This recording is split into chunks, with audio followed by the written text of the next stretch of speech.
Hello বন্ধুরা, good morning. Welcome back to Moumita lifestyle. সবাই কেমন আছো? আশা করছি ভালো আছো, সুস্থ আছো। আমরাও বেশ ভালো আছি, সুস্থ আছি। তো আজকে একদম সকাল থেকে আমি আমার ব্লগটা শুরু করে দিচ্ছি। আজ কিন্তু তোমাদের সঙ্গে আমি শেয়ার করতে চলেছি আমার মর্নিং রুটিনটা। তো আই হোপ তোমাদের আজকের ব্লগটা অনেকটাই ভালো লাগতে চলেছে। তো দেখো, সকালে উঠে যেই বাসি কাজ থাকে, উঠোন টুঠোন ঝাড় দেয়া, সমস্ত কিছু আমার হয়ে গেছে।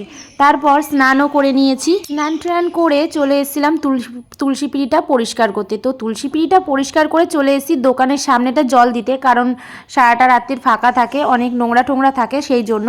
তো ওখানটা জল ঢেলে চলে আসলাম ব্যালকানিতে। আগের দিনের কিছু ভিজে জামা কাপড়গুলো ছিল, তো সেগুলো নিয়ে আমি এখানটায় মেলে দিলাম, কারণ এখানটায় হালকা হালকা রোদ্দুর পড়ে, তো যেটুকুনি ভিজে আছে সমস্ত শুকিয়ে যাবে।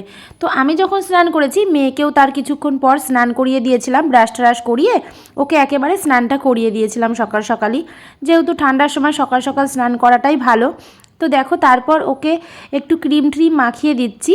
তারপরে আর কি ওকে এই যে মাথাটা আঁচড়ে দেবো, একটু কাজল পরিয়ে দেবো। তারপর ও ওর মতো একটু হালকা রোদ্দুরে বসে থাকবে। তারপর ওর জন্য হরলিক্স বানিয়ে ওকে হরলিক্সটা খাইয়ে দেবো।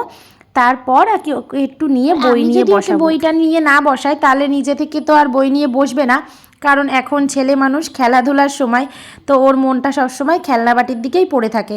তো যাই হোক, তারপরে আমি চলে গেলাম ঘরে।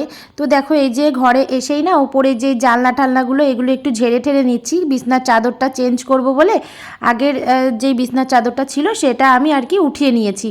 তো দেখো, এই যে উপরটা আমি ঝেড়েও নিচ্ছি বিছানাটা। তো আমার তোষকটা নেই, তো আমি হালকা একটা কম্বল পেতে রেখে দিই ওর উপরে, তারপরে আর কি চাদরটা বিছিয়ে রাখি। তো ছেলে মেয়ের ঘর তো বুঝতেই পারছো, বাচ্চা কুচ্চাদের ঘরে না অনেকটা জিনিস সাবধানে রাখতে হয়। তো এই যে জাজিমের উপরে যে প্লাস্টিকটা, ওটা ওরা টানা হেঁচড়া করে ছিঁড়ে ফেলেছে। আর পুরো প্লাস্টিকটা ছিঁড়ে ফেললে কিন্তু জাজিমটা খুব একটা ভালো থাকবে না, তো সেই জন্যই আমি কোনো রকমের প্লাস্টিকটা রেখে দিয়েছি আর কি ঠিকঠাক করে। তো যাই হোক, দেখো এই যে এই কম্বলটা আমি পাতিয়ে দিচ্ছি। তো এর উপরেই আর কি আমি বিছানার চাদরটা আর কি পেতে দিই। তো যাই হোক, এই যে আমার দেখো কম্বল পাতা হয়ে গেছে। তারপরে চলে এসেছি আমি বেডশিটটা পাততে। তো আজকেও আমি উপরের ঘরে এই লাল কালারের বেডশিটটাই পেতে দিচ্ছি। ছেলের মতো আর কি ফ্রেশ হচ্ছে। আর মেয়েকে তো আমি আগেই সমস্ত কিছু কমপ্লিট করিয়েই দিয়েছি। তো এই উপরের ঘরদোরগুলো পরিষ্কার করে ঘরগুলো ঝাড় টাড় দিয়ে তারপরে আমি চলে যাব কিন্তু কিচেনে। তো তার মধ্যে এই শীতের বেলাতে না যদি ঠিক না করা থাকে যে কখন কোন কাজটা আমি করব, তাহলে কিন্তু অনেকটা পিছিয়ে পড়তে হয়। আরও বিশেষ করে রান্নাবান্নার দিকটা যদি একদমই ঠিক না থাকে যে আজকে কি রান্না করব, তাহলে অনেকটা লেট হয়ে যায়। সেই জন্য যদি আগে থাকতে ঠিক করে রাখা যায়, তাহলে দেখবে কাজটা অনেকটা তাড়াতাড়ি হয়। তো আমার বিছনা টিছনা পরিষ্কার করা হয়ে গেছে, আর একটু বই খাতাগুলো ছড়ানো ছিল, সেগুলো একটু গুছিয়ে রেখে দিলাম। তো ঘরটা ঝাড় দেবো বলে এই যে পাপোশটা ছিল, পাপোশটা আমি বাইরে রেখে আসলাম আর চলে এসেছি ঘরটা ঝাড় দিতে। তো ঘরটা ঝাড়ু দেওয়া হয়ে গেলে তারপর আর কি ঘরটা মুছে নেব। আর নিচের ঘরের কাজগুলো কিন্তু আবার আগেই হয়ে গেছে, কারণ ওটা হচ্ছে গিয়ে আমি যখন উঠোনটা ঝাড় দিই তার আগেই আর কি নিচের ঘরটা ঝাড় দিয়ে নিই, তাহলে আমার সেটা করতে সুবিধা হয়। তো দেখো, এই যে আমি চলে এসেছি উপরের ঘরটা মুছতে, কিন্তু আজকে না আর নিচের ঘরটা আমার মোছা হয়নি, কিন্তু ঝাড়ুটা দেয়া হয়ে গেছিলো। তো চলে এসেছি উপরের ঘরটা মুছতে। তো এরপর যদি সময় পাই তাহলে আর কি নিচের ঘরটাও আমি মুছে নেব। আজকে রোজ দিনই মুছি, তো আজকেই আর কি মিস হয়ে গেছে। তো যাই হোক, দেখো এই যে উপরের ঘরটা আমি ভালো করে পরিষ্কার করে নিচ্ছি। আর যেহেতু সাদা টাইলস, তো এখানে একটু না একটু কিছু পড়লেই না একদম দাগ হয়ে যায়। আর ছেলে পেলের ঘর এমনই এক সমস্যা, কিছু না কিছু তো ফেলতেই আছে ওরা। কয়দিন আগে ছেলে ফেলেছিল পেনের কালি, সে যে আমার কি কষ্ট হয়েছিল পেনের কালিটা তুলতে, তো কি বলবো। ওদেরকে তো বললে ওরা শুনবে না, আর এই শীতের সময় জল ঘাটতে কার ভালো লাগে বলো তো।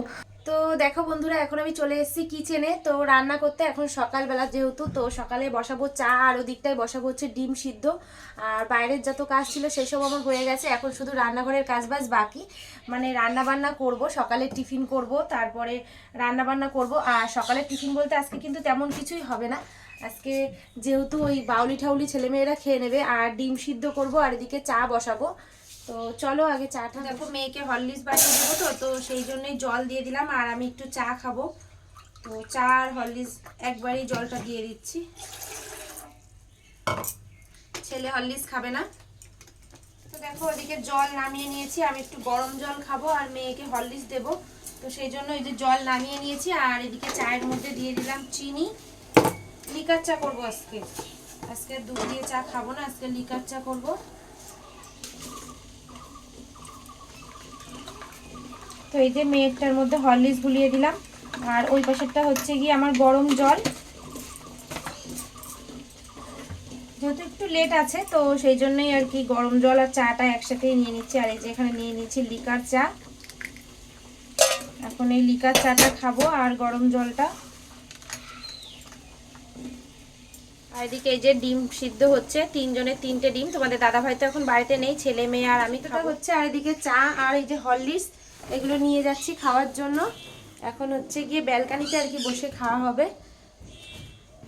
আর মেয়েকে খাওয়ানোর পরে একটু বই নিয়ে বসাবো, কারণ কি তো দেখো চলে এসেছি, এই যে বসে পড়েছি। মেয়েকে দিয়ে দিলাম হরলিক্সটাকে খেয়ে নাও, তারপরে বাউলি দেব।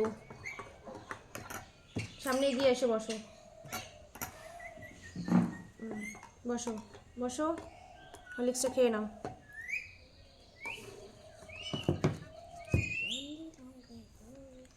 আর আমি এই যে গরম জলটা আগে খেয়ে নেব, তারপরে চাটা খাবো।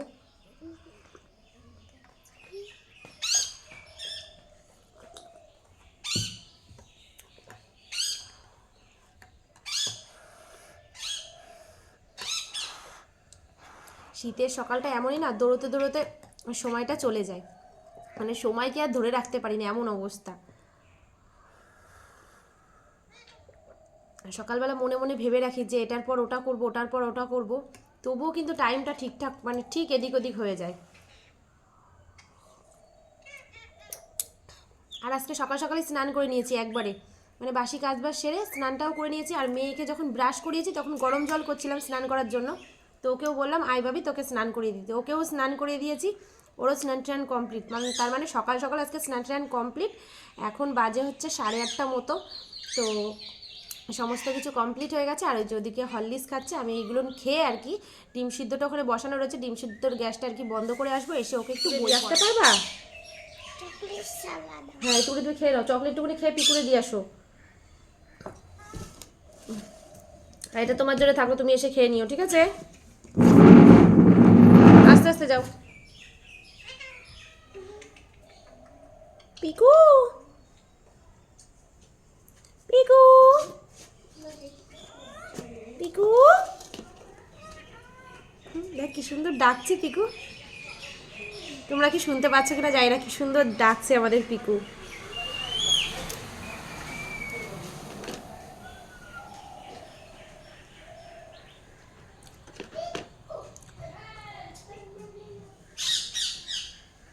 ওখানে নয়, এখানে এ, এ তোমার লিখে Apple, Apple, A for Apple.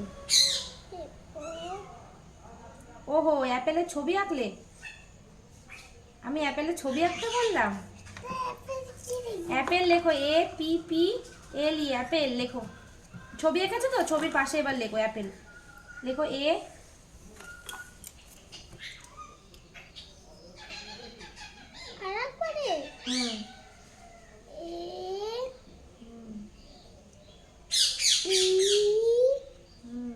B নয় পি। দাও দাও নাও, এবার লেখো এখান থেকে, আবার লেখো এখান থেকে, লেখো এ, নিচেরটাই লেখো এ। অ্যাপেল আঁকো তুমি। হুম হুম,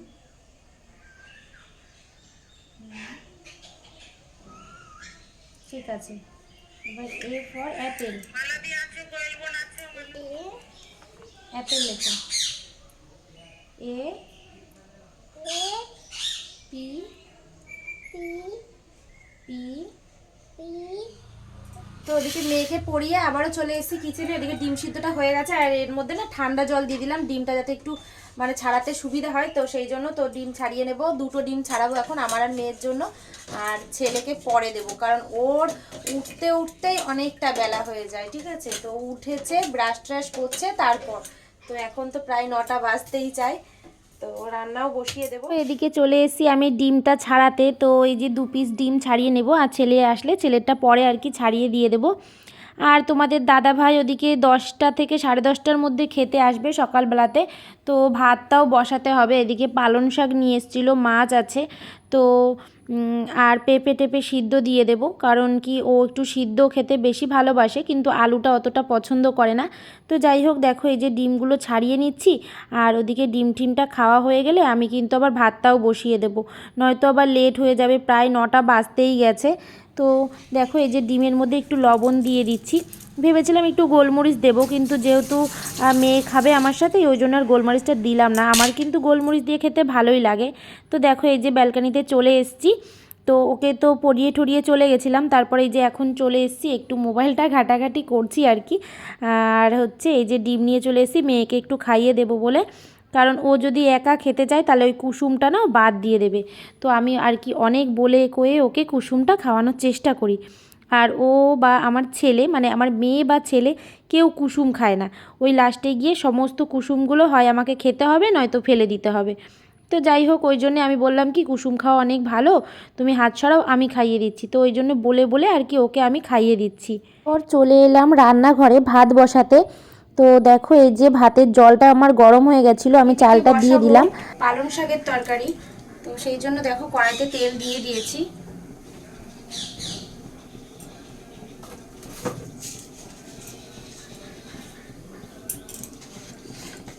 তেলটা গরম হয়ে গেছে, এবার আমি দিয়ে দিচ্ছি 5 ফোড়ন।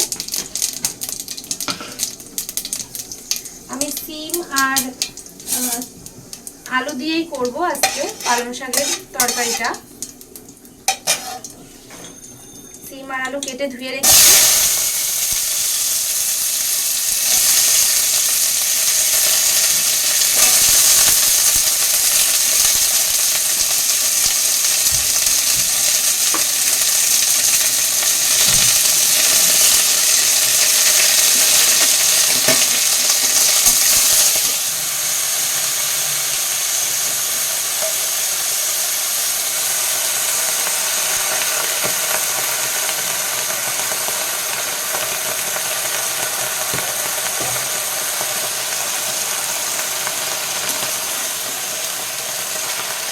আমি পালং শাকটা বসিয়ে দিলাম। আর পালং শাকের মধ্যে দেবো একটু কাঁচা লঙ্কা আর লবণ, আর একটু হলুদ দেবো, কারণ আগেই একটু লবণ দিয়ে দিয়েছি আমি।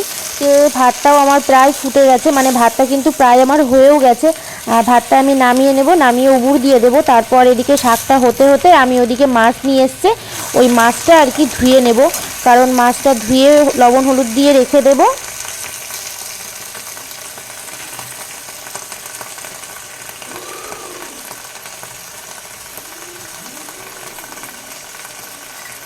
ভাতটা আমার হয়ে গেছে। তো দেখো ভাতটা আমি উবুর দিয়ে দিচ্ছি, আর বেসিনের মধ্যে রয়েছে কিছু সকালের যে চায়ের বাসন টাসন, এই সবগুলো কিছু টুকিটাকি জিনিসপত্রগুলো রয়েছে। আর আমি যেহেতু বেসিনেই কিন্তু ভাতটা উবুর দিই, কারণ গামলার মধ্যে কিন্তু আমি অতটাও পারি না ভালো। তো যাই হোক, দেখো ভাতটা আমার উবুর দেওয়া হয়ে গেছে। চলে এসেছি আমি কিছু পেঁয়াজ, আদা, রসুন আর আলু কাটতে, কারণ মাছের ঝোলটা করব। তেলাপিয়া মাছ নিয়ে এসছে, মানে বেশ বড় বড় তেলাপিয়া মাছ নিয়ে এসছে।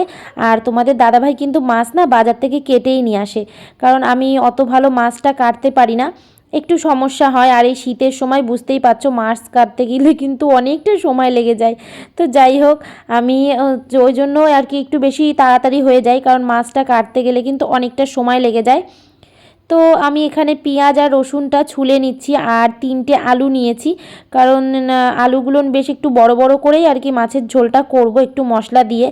আর মাছের ঝোলের মধ্যে যদি কোনো সবজি দিই তখন আবার ছেলে খেতে চায় না, ভীষণই অসুবিধা। তো বুঝতেই পারছো 4 থেকে 5 জন মানুষ ঘরে, তো এক একজনের এক এক রকমের পছন্দ।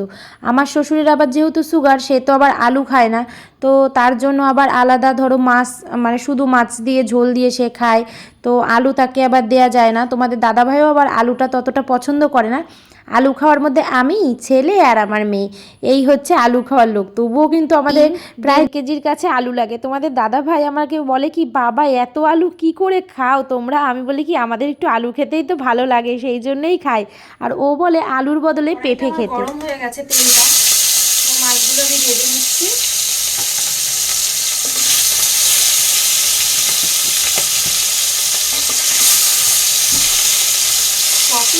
রান্না করবো। 3 পিস, এই যে 2টো মাথা দিয়ে আর একটা পিস দিয়ে ভাজা বসিয়ে দিয়েছি। আর এর মধ্যে রয়েছে 2টো লেজা আর একটা পিস। মাছগুলো উঠিয়ে নিচ্ছি।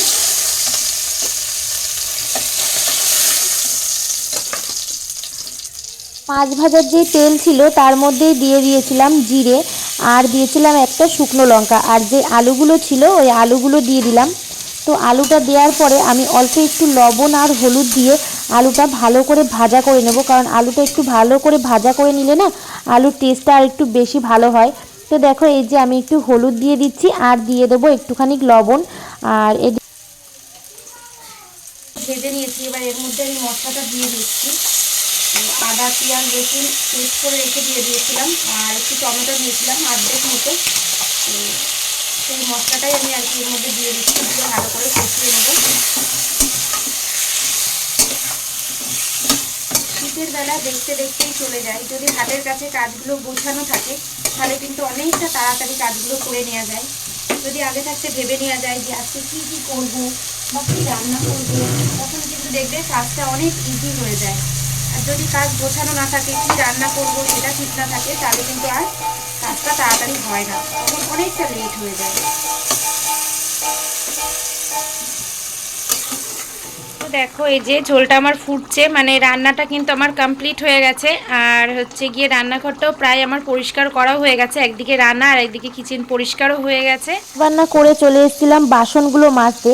আর এই শীতের সময় না, এই সকালে বলো রাত্রে বলো, বাসন মাজা না ভীষণ একটা কষ্টের কাজ। কারণ যেহেতু ট্যাঙ্কির জল ভীষণই ঠান্ডা থাকে, এই ঠান্ডার মধ্যে বাসন মাজতে কার ভালো লাগে বলো তো। তবুও যাই হোক, করতে তো হবেই, কাজ তো করতেই হবে, কিছু করার নেই। তো দেখো সকালে যে চায়ের বাসন ছিল, তারপরে টুকিটাকি যেসব খাওয়া দাওয়ার বাসন ছিল, তো সেগুলো নিয়ে আমি ধুয়ে মেজে নিলাম।